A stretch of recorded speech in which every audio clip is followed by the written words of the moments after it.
Você já sentiu que a sua vida ficou sem rumo?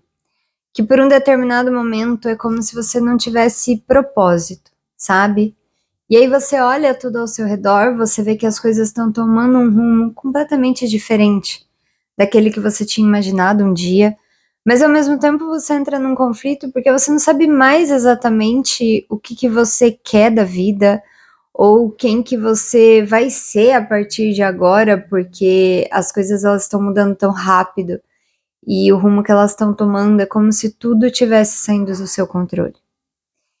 E esses momentos na nossa vida, eles nos colocam de frente para um sentimento muito profundo que existe dentro de nós, de que a qualquer momento a gente vai ser abandonada de novo.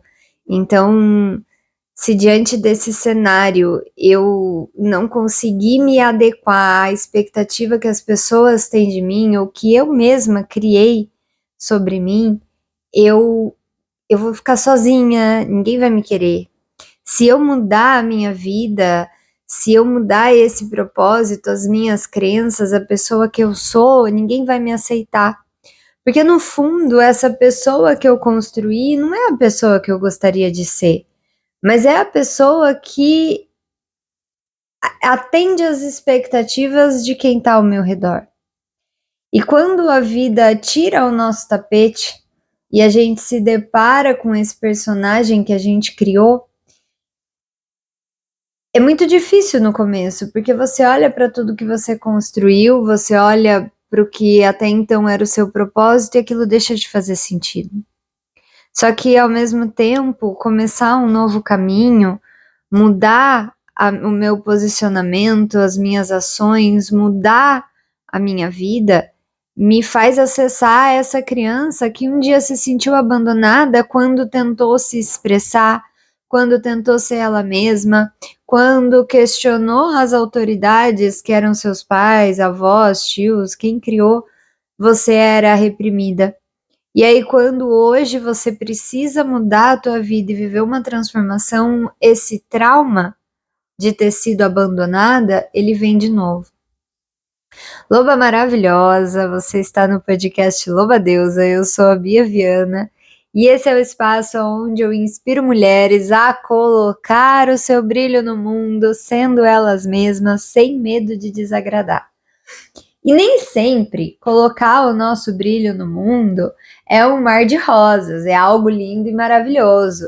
Porque, por muitas vezes, para a gente de fato colocar o nosso brilho no mundo, fazer aquilo que a gente veio fazer, ser a pessoa que a gente quer ser, vai fazer com que a gente confronte essas sombras, esses traumas, medos, inseguranças, as emoções que existem dentro de nós, que nem sempre são confortáveis.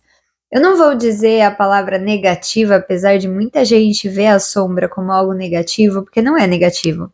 Porque até mesmo o medo de errar. Vamos supor que você tenha medo e você não toma decisões, você não muda a sua vida porque você tem medo de cometer algum erro. Lá porque quando você era criança e você errava, os seus pais te puniam de alguma forma, ou você se sentia abandonada e aí você achava que o abandono era porque você era uma pessoa inadequada. E aí hoje você não consegue ser você mesma, ser espontânea, autêntica, livre, e você não consegue tomar suas próprias decisões porque esse medo de errar e de ser inadequada, ele te paralisa. Tudo bem.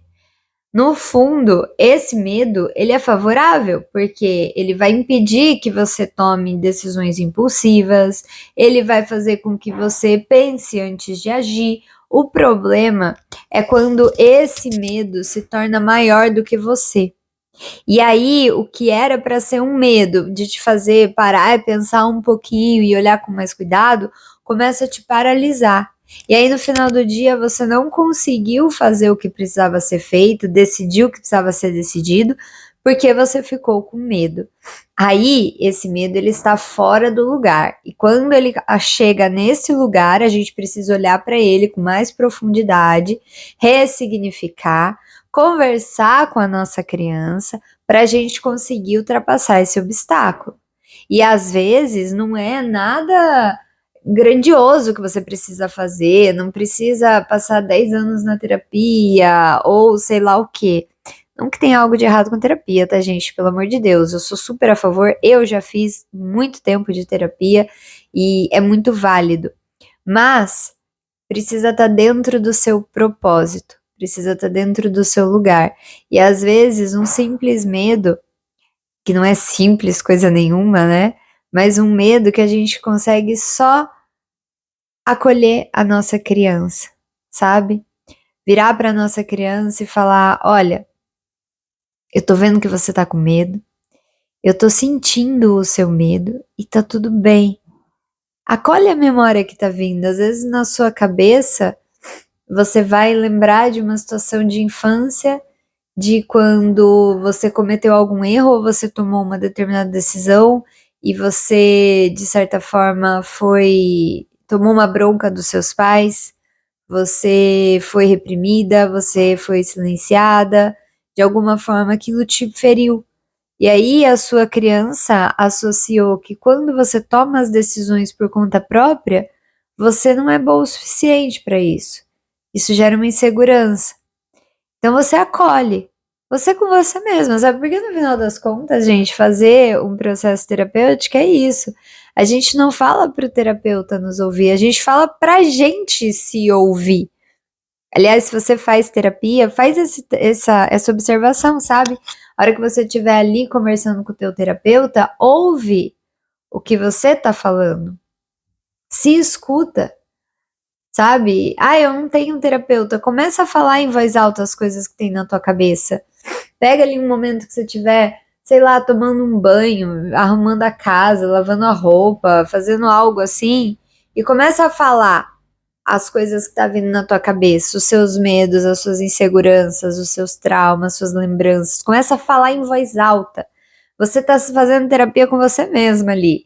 É que o gostoso da gente fazer terapia com um terapeuta é que a outra pessoa, ela dá um feedback pra gente e ela aponta pra gente aonde que a gente tá errando. Então, eu já passei com uma terapeuta em específico que ela foi maravilhosa, eu guardo ela no meu coração, porque foi muito boa mesmo, e ela tinha esse olhar bem cirúrgico, sabe? De ir exatamente no ponto que precisava ir, puxar a sombra ali pra mim, me mostrar e desenrolar aquele processo, sabe? Mas, quando a gente não tem isso, a gente pode fazer esse processo sozinha, sabe? Você falando com você mesma ali, se ouvindo e ir desenrolando esse nó das nossas emoções. Com esse propósito de que as nossas emoções não atuem contra nós, mas que elas sejam as nossas aliadas. Então você fala para tua criança, para o seu inconsciente, para suas emoções, olha, a gente vai fazer isso juntas. Então, minha criança, eu sei que você tá com medo. Eu sei que isso aqui gera uma insegurança na gente, que a gente tem medo de errar, a gente tem medo de assumir riscos, a gente tem medo de tomar decisões importantes, a gente tem medo da nossa autonomia, porque quando eu tentava ter autonomia, eu sentia que meus pais me abandonavam. Então eu fico insegura hoje. Fala isso pra você, se acolhe. A partir do momento que você se dar esse acolhimento, você vai ver que as coisas elas vão começar a tomar um outro rumo, porque as suas emoções e o seu inconsciente, a sua mente, escutam tudo isso. E isso gera uma transformação interna, sabe? Muito profunda. É um processo muito gostoso de se fazer. Uma outra coisa que eu fiz por muito tempo, assim, hoje eu não tô fazendo, por falta de tempo mesmo, sabe? Eu gostaria de estar fazendo, mas não tô. Que é você escrever. Então tem pessoas que vão lidar melhor que a fala. Eu hoje, pela minha rotina, pela minha organização assim de vida, eu lido melhor com a fala. Mas por muito tempo eu fiz através da escrita, sabe? Eu tinha um caderno, antes do Dudu nascer, eu acordava bem cedo, antes do sol nascer, antes de todo mundo acordar, porque eu gostava do silêncio, sabe? Então eu acordava, eu pegava o meu japa e eu fazia um japa e escrevia num caderno os sonhos que eu tinha, as minhas percepções, e gente, foi muito gostoso, eu fiz isso a gestação inteira, sabe? E depois que o Dudu nasceu, eu peguei esse caderno e eu queimei ele, pra realmente fazer essa virada, sabe? Porque depois que o nosso filho nasce, a gente vira outra pessoa, então não fazia sentido eu guardar tudo aquilo que tinha vindo antes. Então foi um ato simbólico, sabe? E é legal de você trazer isso também, principalmente quando você tá tendo esses medos, essas inseguranças, você fazer um ato simbólico quanto a isso. Então pega algo que para tua criança tá associado com aquela pessoa que tem medo, insegura, e queima. Queima. Queima, enfim, faz um rito de passagem de que a partir de agora eu não sou mais essa pessoa. E aí você traz com você essa força de transformação, essa força de mudança, que fazer ritos assim marcam muito isso, sabe? Então é bem bacana. E é isso, Lobas. Eu acho que diante do processo que a gente está vivendo, e se hoje eu trouxe essa energia é porque alguém está precisando receber, mas um grande aprendizado que a gente traz, só para encerrar, diante desses processos que às vezes eles surgem, né? É a gente aprender a ter mais carinho com a gente mesma, sabe? Porque lá quando a gente era criança, muito provavelmente os adultos eles eram ríspidos com a gente. E quando a gente cometia um erro, era sempre na base da punição, do grito, né? Do castigo. E aí a gente aprende, quando a gente é adulta, que a gente não pode errar. Só que se tem uma coisa que a gente vai fazer é errar. E é o erro que vai te levar ao acerto. Quando você errar, você levanta a mão pro céu e fala: olha, gratidão que eu errei aqui, porque agora eu vou conseguir corrigir esse erro, agora eu vou aprender. E o erro ele é bom porque ele também mantém a gente numa posição de humildade diante da vida. Ele põe a gente no nosso lugar, de que nós não somos super-humanos, nós somos seres humanos. Então, que a gente seja humano, que a gente erre e erre muito e aprenda com os erros e caminhe com eles, e que diante desse processo a gente traga ele com leveza. Eu errei, eu não preciso me punir por isso. Eu não preciso. O mundo não vai acabar porque eu errei. Agora eu vou corrigir esse erro e eu vou buscar o acerto. E às vezes o erro, o que eu achei que era um erro, não era um erro, sabe? Às vezes a gente acha que a gente tá errando e a gente não tá errando, a gente tá fazendo certo. Só que naquele momento a gente não consegue enxergar aquilo, sabe? Então que a gente tenha mais carinho por nós mesmas também, sabe? Que a gente aprenda a se acolher, a se olhar com amorosidade. Poxa, eu errei. Caramba, como que eu posso corrigir isso aqui? Deixa eu dar um colo pra mim, pra minha criança. Às vezes eu tô precisando fazer algo que me dá mais prazer, às vezes eu tô precisando trazer mais prazer pro meu dia, viver o meu dia com mais prazer, com mais leveza, com mais amorosidade, para isso fluir. Então, que a gente tenha também esse olhar, né? Quintou! Quintou! Assunto maravilhoso para uma quinta-feira, dia de Júpiter. É quinta mesmo, né, gente? Acho que é, assim. É dia de Júpiter. Júpiter, planeta da abundância. E é isso, lobas. Que a sua quinta-feira seja maravilhosa. Tô esperando você aqui amanhã, nesse sextou maravilhoso que vai ser amanhã, se hoje for quinta mesmo. E eu espero você aqui amanhã às 17 horas. Um grande abraço e até o próximo.